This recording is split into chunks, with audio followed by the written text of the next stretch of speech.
गुजरात के अहमदाबाद में कांग्रेस का 2 दिवसीय अधिवेशन, इसकी शुरुआत आज हुई है। इस अधिवेशन में सोनिया गांधी, राहुल गांधी, मल्लिकार्जुन खड़गे समेत कांग्रेस के तमाम दिग्गज नेता मौजूद हैं। 64 साल बाद गुजरात में हो रहे इस अधिवेशन को काफी अहम माना जा रहा है, क्योंकि 64 साल पहले यानी 1961 में गुजरात के भावनगर में हुए अधिवेशन के बाद से कांग्रेस ने एक तरफा बढ़त बनाई और गुजरात समेत कई राज्य और केंद्र सरकार में लंबे समय तक शासन किया। लेकिन आज हालात अलग हो गए हैं। कांग्रेस फिर से अपनी खोई हुई जमीन वापस लाने में जुटी हुई है और खबर यह है कि अधिवेशन के मंच से कांग्रेस नई रणनीति के साथ बढ़ने का संकल्प लेने जा रहा है। ये संकल्प बीजेपी मॉडल से मिलता जुलता हुआ होगा। प्रत्याशियों के चयन में एसी दफ्तर में बैठे लोगों के विचारों की जगह बीजेपी की तर्ज पर जमीनी स्तर से आने वाले प्रस्ताव और रुझान के अनुरूप निर्णय करने की प्रक्रिया को स्वीकार कर सकती है। क्या बीजेपी फॉर्मूला कांग्रेस अपनाती हुई नजर आएगी? बीजेपी की तर्ज पर जमीनी स्तर पर एक्शन लेने की कवायद कांग्रेस कर रही है। एसी ऑफिसेज में बैठ करके फैसला लेने पर ब्रेक कांग्रेस लगा सकती है। जनपद नहीं, अब चुनावी राज्यों से प्रत्याशी तय किए जाएंगे। ये बड़ा फैसला कांग्रेस द्वारा संभवतः लिया जा सकता है। गुजरात में आज से अधिवेशन की शुरुआत हुई है, लेकिन इस अधिवेशन में क्या क्या होने वाला है, जरा एक विस्तृत जानकारी आपको जल्दी से दे देते हैं। 8 अप्रैल 2025 यानी आज का दिन सरदार वल्लभ भाई पटेल राष्ट्रीय स्मारक में CWC की बैठक हो रही है। मीटिंग में AICC के सभी प्रतिनिधि मौजूद हैं। मल्लिकार्जुन खड़गे की अध्यक्षता में ये मंथन हो रहा है। शाम 5 बजे साबरमती आश्रम में भजन और प्रार्थना सभा होगी। 9 अप्रैल यानी कल का कार्यक्रम साबरमती रिवर फ्रंट पर मुख्य अधिवेशन होगा। सभी प्रदेश कांग्रेस कमेटी के अध्यक्ष वहां मौजूद रहेंगे। कांग्रेस शासित प्रदेशों के मुख्यमंत्री और CWC यानी कांग्रेस वर्किंग कमेटी के सदस्य वहां पर शामिल होंगे। पिछले 5 विधानसभा चुनाव में कांग्रेस का प्रदर्शन गुजरात विधानसभा में कैसा रहा, ये भी जरा आपको आंकड़े वाइज बता देते हैं। 2022 में 17 सीटें जीती। 2017 में कांग्रेस के हाथ 78 सीटें आई थी। 2012 में 61 सीटें आई। 2007 में 69 सीटें और 2002 में 51 सीटें कांग्रेस के हाथ आई थी। लेकिन धीरे धीरे ये प्रदर्शन खराब होता चला गया। हालांकि 2022 में 77 सीटें कांग्रेस के हाथ रही। अहमदाबाद से ही एक और जानकारी मिल रही है। कांग्रेस वर्किंग कमेटी की बैठक के बाद प्रेस कॉन्फ्रेंस होगी। KC वेणुगोपाल, जयराम रमेश इस समय प्रेस कॉन्फ्रेंस कर रहे हैं। पवन खेड़ा भी प्रेस कॉन्फ्रेंस का हिस्सा इस समय बने हुए हैं। तस्वीर हम आपको अहमदाबाद से ही दिखा रहे हैं। कांग्रेस वर्किंग कमेटी की जो बैठक हुई उसके बाद ये प्रेस कॉन्फ्रेंस किया जा रहा है, जहां प्रेस को संबोधित कांग्रेस कर रही है। KC Venugopal, Jairam Ramesh press conference कर रहे हैं।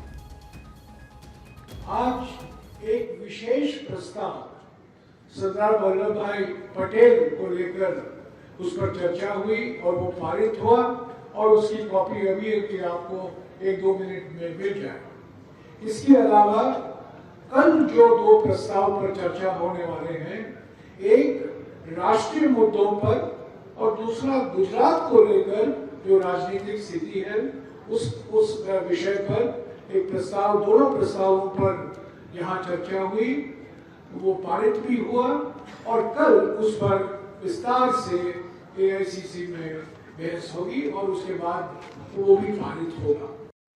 हमारी पॉलिटिकल एडिटर अदिति नागर इस समय न्यूज रूम से हमारे साथ जुड़ी हुई हैं। अदिति, ये जो बैठक है, ये जो अधिवेशन है, वो बहुत अहम है, क्योंकि कांग्रेस ये समझ रही है कि अपनी जमीन को तलाश करना इस समय कांग्रेस के लिए बहुत बड़ी जरूरत बन गई है। और इससे अच्छी शुरुआत क्या हो सकती है कि अहमदाबाद में इस अधिवेशन को रखा गया है। 64 साल बाद गुजरात में ये अधिवेशन, और कांग्रेस ने कहा कि ये कोई नरेंद्र मोदी, अमित शाह का गुजरात नहीं है, ये गांधी और सरदार पटेल का गुजरात है। पर ये तो एक बयान हुआ, ये एक स्टेटमेंट हुआ, ये एक नैरेटिव हुआ। कांग्रेस क्या कोशिश कर रही है? एक तो सबसे पहले जब हम ये बात करते हैं, आगे आने वाले पूरे शो में जो हम बात करेंगे, कांग्रेस की कार्यप्रणाली और भारतीय जनता पार्टी की कार्यप्रणाली एकदम अलग थी। क्योंकि अब पिछले लंबे समय से भारतीय जनता पार्टी का संगठन मजबूत है। भारतीय जनता पार्टी सरकार में है 2014 से और ज़बरदस्त तरीके से चुनाव जीत रही है और उससे कहीं ना कहीं एक नैरेटिव परसेप्शन राजनीति में सेट हो रहा है और इसीलिए आज की राजनीति को परसेप्शन और मैसेजिंग की राजनीति कही जाती है। कांग्रेस कभी भी कार्यकर्ताओं वाली पार्टी नहीं थी, बजाय इसके कि कार्यकर्ता थे, क्योंकि एक समय केवल पार्टी ही कांग्रेस हुआ करती थी। लेकिन अगर आप लेयर सिस्टम देखेंगे तो लीडरशिप थी और जनता थी। कांग्रेस एक ऐसी पार्टी थी आज़ादी के बाद से लेकर जब 60-70 साल उसने राज किया, जब लीडरशिप बात करती थी और कार्यकर्ता खुद जनता थे। जनता राजीव गांधी, इंदिरा गांधी और उन सबको सुनती थी और कांग्रेस के लिए वोट करती थी। कांग्रेस के लिए कोई अभियान शुरू होता था तो साथ खड़ी हो जाती थी, तो डायरेक्ट था सिस्टम। लेकिन भारतीय जनता पार्टी क्या है? लीडरशिप है, वर्कर्स हैं और फिर जनता है। और भारतीय जनता पार्टी का जो ये अचूक उपाय है कि आप कार्यकर्ताओं के माध्यम से जनता को पकड़े रखते हैं। जैसे कि आज क्या हुआ, आज सुबह अम्बेडकर जयंती के जो कार्यक्रम के उपलक्ष्य में एक बड़ी बैठक बुलाई गई। देश भर से एससी समुदाय के कई बड़े नेता मंत्री बुलाए गए और उनसे बातचीत की गई। क्यों? क्योंकि 14 और 15 तारीख को भारतीय जनता पार्टी एक बड़ा आयोजन करने वाली है। लेकिन दो टूक जेपी नड्डा ने कहा कि आपका कोई फायदा नहीं मंत्री, विधायक, सांसद बनने का अगर आप अपने समाज के गरीब तबके की आवाज नहीं उठा सकते या कम से कम उनको सुन नहीं सकते। नेताओं की आदत होती है बोलते रहने की, बोलना नहीं है, आपको सुनना है। बहरहाल हम कांग्रेस में वापस आते हैं। कांग्रेस का यह अधिवेशन अगर ठीक तरीके से एग्जीक्यूट हुआ तो बहुत अच्छा साबित हो सकता है। लेकिन कांग्रेस की प्रॉब्लम है एग्जीक्यूशन में। वो बात करते हैं, आप चुनाव का जिक्र ले लीजिए, राहुल गांधी जाएंगे, भीड़ इकट्ठी होगी, बड़े बयान देकर आएंगे, अडानी मोडानी का जिक्र करके आएंगे, भ्रष्टाचार से लेकर संविधान का जिक्र करके आएंगे, लेकिन फिर वापस आ जाएंगे। अब जो वहां कोई कार्यकर्ता है ही नहीं जो उस बात को घर घर तक लेकर जाए या उस मोमेंटम को जिंदा रखे। तो इस अधिवेशन में भी कई बातें होंगी जो हो रही हैं जिसका हम जिक्र करेंगे।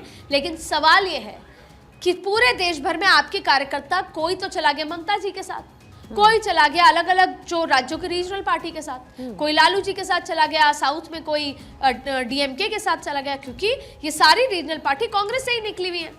तो वापस घूम फिर कर मूल सवाल है कि आपके वर्कर्स कहाँ हैं? आपको वर्कर्स जनरेट करने हैं, आपको अपनी हनुमान की सेना जनरेट करनी है। तो क्या वो कैसे अदिति इस अधिवेशन से ये माना जाए कि जिसका आप जिक्र कर रही हैं कि आपको वर्कर्स को एकजुट करना है और शायद इसीलिए ग्राउंड लेवल पर जाकर के कांग्रेस इस समय मशक्कत कर रही है?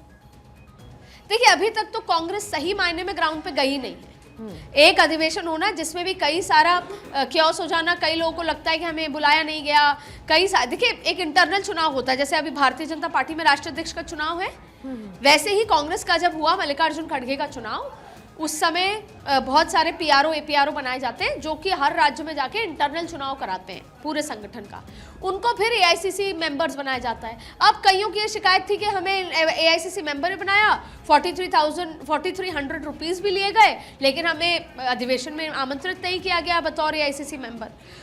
अब आपने कहा जमीन पे जाना। देखिए, राहुल गांधी जब भारत जोड़ो यात्रा किया, कार्यकर्ता जुड़े और उस कार्यकर्ता की वजह से आज जो आपको सचिव और महासचिव की टीम दिखेगी, उस अधिवेशन में जो आए, भारत जोड़ो यात्रा में जो आए, वो आपको दिखेंगे भी। जो राहुल गांधी को लगा कि इन्होंने काम किया, भारत जोड़ो जैसी यात्रा में शामिल हुए, पैदल चलते रहे, संघर्ष किया, वो हैं। लेकिन अभी भी जो सबसे बड़ा वैक्यूम है वो है ग्राउंड पर संगठन खड़ा ना होना। और उसके लिए देश भर में 28 राज्यों में या फिर यूनियन टेरिटरी में जो आपके प्रदेश अध्यक्ष हैं और दिल्ली के जो नुमाइंदे होते हैं, जो दिल्ली के आला कमान भेजे जाते हैं, जो कि प्रभारी कहे जाते हैं, उनको संगठन खड़ा करना है। उदाहरण के तौर पर राजस्थान का जिक्र कर लें। राजस्थान में भाजपा की सरकार है, छत्तीसगढ़ में है, लेकिन जो ऑपोजिशन है, क्या वो सड़कों पर है, संघर्ष कर रहा है? आपने जितने कार्यकर्ता खड़े किए, क्या उनको जिला अध्यक्ष, अभी तक तो आधी तो जिला अध्यक्ष की सूची नहीं है। मैं एक बहुत महत्वपूर्ण बात आपको बताने जा रही हूं। कांग्रेस एक एक्सपीरियंस्ड पार्टी है और कांग्रेस ने आज से कम 3 से 4 साल पहले, मैं उधर थी उस समय, उदयपुर संकल्प, आज भी जब आप गूगल पर टाइप करेंगे उदयपुर संकल्प, एक लंबी फहरिस्त निकल कर आ जाएगी। अगर उदयपुर संकल्प जो किया था कांग्रेस ने, जिसमें अलग अलग लोगों, एक्सपर्ट्स को भी बुलाया था, उस उदयपुर संकल्प ये था कि 50% से ज्यादा युवाओं को शामिल किया जाएगा संगठन के अंदर। ऐसी तमाम लंबी फहरिस्त थी, वो आज तक लागू नहीं हो पाई। वजह है वर्गीकरण। सोनिया गांधी के अपने नेता हैं जिन पे वो विश्वास करती है, वो तो रहेंगे ही। जैसे मल्लिकार्जुन खड़गे बहुत अमेजिंग लीडर होंगे, बहुत अच्छा नैरेटिव सेट करते हैं, कर्नाटक से आते हैं, लेकिन 83 इयर्स के हैं, वो भाग दौड़ के नहीं जा सकते। यही संघर्ष चल रहा है कि बीजेपी में कि मनोहर लाल खट्टर को, जो 70 साल के हैं, संगठन बेहतर तरीके समझते हैं, बनाया जाए नहीं बनाया जाए, क्या वो प्रवास कर पाएंगे? एक ऐसा लीडर चाहिए, जैसे सोनिया गांधी इसलिए क्योंकि वो प्रवास नहीं कर सकती थी, तबियत नासाज थी। आपने 83 ईयर ओल्ड बना दिया क्योंकि सोनिया गांधी का विश्वास उन लीडरशिप में है। तो आप युवाओं को अभी आगे नहीं बढ़ाना चाहते, आपके आपस में कॉन्फ्लिक्ट है, प्रियंका गांधी किसी को चाहती हैं, सोनिया गांधी अभी भी ट्रस्ट फैक्टर उनका, तो अभी भी आपने एक्सपीरियंस नेता, पुराने नेता और युवा नेताओं के बीच में राहुल बैलेंस नहीं बना पाए। इसलिए सड़क पर या संगठन में संगठन मजबूत करना तो बहुत दूर की बात है, अभी आपको जो मुट्ठी भर नेता हैं उनको एकजुट करना है। लेकिन अदिति, फिर इसके लिए जिम्मेदार कौन है? क्योंकि ये भी कहा जाता है कि अगर राहुल गांधी तक पहुंचना है तो जो सीनियर लीडर्स हैं कांग्रेस के, उनके जरिए जाना पड़ता है। कि वेणुगोपाल हो गए, उसके बाद मल्लिकार्जुन खड़गे हो गए, सीधे राहुल तक पहुंच ही नहीं बन पाती। और दूसरी तरफ राहुल जो है सड़कों पर उतरते हैं, तो ये समन्वय कैसे बनाया जाए? देखिए, कांग्रेस को फीनिक्स की तरह खड़ा होना पड़ेगा संगठन में भी। एक बार जो राहुल चाहते थे, जब उन्होंने राष्ट्रीय अध्यक्ष का पद से इस्तीफा दिया था, वो चाहते थे कि सब कुछ डिसॉल्व हो जाए और नई तरीके से हो। राहुल, सोनिया, प्रियंका को एक दिशा में देखकर ये तय करना होगा कि कौन से वो चेहरे हैं। देखिए, यूटिलाइज तो सबको करना है, जैसे भाजपा करती है। कौन से वो चेहरे हैं जो बयान देंगे तो कैच होगा, उस पर मजबूर होकर अमित शाह, नरेंद्र मोदी को, जेपी नड्डा को जवाब देना पड़ेगा। जैसे अशोक गहलोत हुए, भूपेंद्र हुड्डा हुए, सीनियर लोगों को उनके एक्सपीरियंस को यूज करना होगा, नई लीडरशिप खड़ी करनी होगी, नए युवाओं को संगठन में भागदौड़ करके। जैसे कई बार मैंने ये देखा, मैं खुद कांग्रेस लंबे समय से कवर भी कर रही हूँ पॉलिटिकली, मैंने देखा कि फॉर एग्जाम्पल किसी को किसी प्रदेश का प्रभार है, किसी एक का नाम लेना सही नहीं होता, अक्सर फोन आ जाता है कि आपने ऐसा क्यों कहा। इसलिए आप फर्ज कीजिए किसी एक प्रदेश का प्रभार आपको दे दिया, भले ही वहाँ चुनाव नहीं है, पर आपने देखा कि वहाँ प्रवास नहीं होता है। सिर्फ उन राज्यों में जहां चुनाव है वहां भीड़ हो जाती है। जैसे आप दिल्ली का ही जिक्र कर लीजिए, दिल्ली के चुनाव में सडनली कांग्रेस बहुत एक्टिव हुई। अब भले ही आप चुनाव हार गए, लेकिन आपने एकदम से चीजें छोड़ दी। अब आप तब पिकअप करेंगे अगले 2.5-3 साल बाद, जब चुनाव नजदीक आएंगे। प्रॉब्लम यह है कि ऐसा नहीं होता। आज भी अमित शाह राजस्थान में जा रहे हैं, राजस्थान में जाने की जरूरत नहीं है, उनकी सरकार ऑलरेडी है। छत्तीसगढ़ जा रहे हैं, भले ही नक्सल उसके वजह से जा रहे हैं, लेकिन वहां पे विधायकों से भी मिल रहे हैं। मध्य प्रदेश भी दौरा कर रहे हैं, जम्मू कश्मीर भी जा रहे हैं, जबकि यहाँ सब जगह अभी चुनाव होके चुके हैं। लेकिन मैसेजिंग, संगठन खड़ा करना, अलर्ट करना कि अरे भैया बैठना नहीं है, चुनाव हार गए कोई बात नहीं, खड़े हो, काम करो, या चुनाव जीत भी गए हो तो भी संगठन काम करेगा। क्योंकि आपने देखा होगा, उत्तर प्रदेश के डिप्टी सीएम ने कहा कि संगठन बड़ा होता है सत्ता से, संगठन होता है तो सत्ता आती है। प्रॉब्लम यह है अभी ये समझ पाना। एक तो लीडरशिप में एकजुटता की कमी, लीडरशिप जिस दिशा में देख रहे हैं उसमें अलग अलग दिशा है। दूसरी बड़ी बात है युवाओं की एनर्जी की कमी है। अगर राहुल में, या तो राहुल को ब्लाइंड फ्री हैंड देना होगा। राहुल अभी भी ये कहते हैं कि मेरे फैसले पूरी तरीके से अप्लाई नहीं होते, और राहुल डेमोक्रेटिक भी हैं। जैसे राहुल ने तय किया कि आम आदमी पार्टी के साथ हरियाणा में आपको 6 सीटों पे अलायंस करना है, लेकिन भूपेंद्र हुड्डा ने बाद में मना कर दिया है, प्रदेश की इकाई ने, दिल्ली ने मना कर दिया, तो राहुल ने कहा ठीक है जो सब कह रहे हैं। कई बार ये डेमोक्रेसी आपको महंगी पड़ती है। हरियाणा में पड़ी और दिल्ली में अरविंद केजरीवाल को पड़ी, हरियाणा में आपको पड़ी, आप सत्ता से बाहर हो गए, तीसरी बार कांग्रेस बीजेपी की सरकार आ गई। पर यह बात अलग है कि इस बार राहुल गांधी ने तय किया है कि हम अपना वोट शेयर ही नहीं करेंगे, वोट बैंक शेयर ही नहीं करना, चाहे हमें समय लग जाए। कुल मिलाकर बात यह है कि अधिवेशन बहुत अच्छी बात है, कांग्रेस में एक ऊर्जा आती है। कम से कम राहुल गांधी सोनिया गांधी को देखते हैं तो कार्यकर्ता आज भी सोनिया गांधी को इतनी मोहब्बत करते हैं कि राहुल की, सोनिया की एक झलक पाने के लिए वो कहां कहां से पहुंचे होंगे। अहमदाबाद, जिनको नहीं इन्वाइट किया गया होगा वो भी पहुंचे होंगे, पुराने इतिहास के चलते, तमाम चीजों के चलते। सवाल यह है, एक एक राज्य को पिक करना होगा, वहां के संगठन को खड़ा करना होगा। अब आप देखिए, एक बहुत महत्वपूर्ण कार्य हो रहा है, ये एक है असेट एंड लायबिलिटी, एक पूरा बनाया गया है एक सिस्टम। उस असेट और लायबिलिटी के पीछे क्या है, ये बहुत महत्वपूर्ण बात है। अगर इसको ढंग से एग्जीक्यूशन हो जाए तो ये कांग्रेस के लिए बहुत महत्वपूर्ण है। आज हम कहते हैं कि कांग्रेस आउटडोर कैंपेन नहीं कर पाती, पैसे का क्रंच है, डिमोनेटाइजेशन के बाद सत्ता में लंबे समय से बाहर है तो पैसे का क्रंच है, इसलिए संगठन खड़ा नहीं होता। संगठन, कैंपेन, तमाम चुनाव जीतने के लिए पैसे की जरूरत है। असेट एंड लायबिलिटी के लिहाज से, क्योंकि बिहार का चुनाव है, मैं यहाँ आंकड़ा बताना चाहती हूँ, केवल बिहार में 220 properties all India Congress committee के नाम से हैं, लेकिन उसमें से आधी प्रॉपर्टीज पे या तो कोई रह रहा है या किसी का कब्जा है। अब राहुल ने ये तय किया है कि लिटिगेशन करें, कुछ भी करें, हमारी प्रॉपर्टीज जो अखिल भारतीय कांग्रेस कमेटी के नाम से है वो वापस आए। अगर पूरे देश की देखी जाए तो 2000 से ज्यादा प्रॉपर्टीज कांग्रेस के पास हैं, और अगर ये 2000 प्रॉपर्टीज कांग्रेस के पास आ जाती हैं तो कांग्रेस को कहीं पे हाथ फैलाने की जरूरत नहीं होगी, और ये एक बहुत बड़ी ताकत के रूप में है। लेकिन अदिति, ये जो सीनियर लीडर्स हैं जो एक समय में कांग्रेस से नाराज बताए गए, उनको समेटने की कोशिश कैसे कांग्रेस पार्टी करेगी? देखिए, राहुल उस फिलॉसफी पे है ही नहीं। जो जाता है वो जाए, जिसका नुकसान भी हुआ, जिसका फायदा भी हुआ। नुकसान ये हुआ कि आज लीडर्स नहीं है, युवा लीडर्स नहीं है, ज्योतिरादित्य सिंधिया नहीं है, जितिन प्रसाद नहीं है, आरपीएन सिंह नहीं है, ऐसे बहुत सारे नहीं है। हरियाणा की अगर बात करें तो हरियाणा की नेता नहीं है, किरण चौधरी नहीं है, तमाम रोका जा सकता था उन्हें कई प्रवक्ताओं का जिक्र करने। लेकिन राहुल को लगता है कि एक बार वो लोग जो डराते हैं, धमकाते हैं कि हम चले जाएंगे, वो लोग जो जैसे कि गुलाम नबी आज़ाद के लिए कहा जाता था कि वो अपना दिल्ली का बंगला नहीं छोड़ना चाहते थे, वो ये कहते थे कि राज्यसभा दो वरना कांग्रेस नहीं। तो राहुल उस फिलॉसफी पे है ही नहीं कि कोई हमें बार्गेन करे, और राहुल खुद कहते हैं कि अभी कांग्रेस बार्गेन वाली पोजीशन में है ही नहीं, ना कोई नेता है ना खुद पार्टी है। अगर आप स्वेच्छा से, स्वायत्तता से आप पार्टी को कुछ कर सकते हैं तो आइए, करिए, मेहनत करिए। क्योंकि राहुल ने कहा कि दिल्ली में भी ये कहा गया, डीसीसीसी की बैठक में चर्चा हुई कि कौन वो लोग हैं जो चुनाव नहीं लड़ना चाहते, मुझे नाम चाहिए।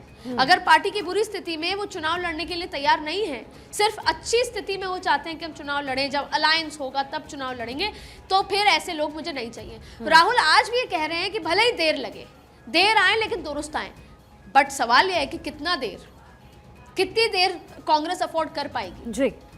तो बहुत सारे सवाल हैं। कांग्रेस को संगठन खड़ा करना है, उसके लिए 24/7 की पॉलिटिक्स करनी होगी, उसके लिए ऐसे किसी एक्सपीरियंस नेता और युवा नेताओं के मिश्रण के साथ कम से कम सबसे पहले दिल्ली एआईसीसी के दफ्तर में हलचल होनी चाहिए।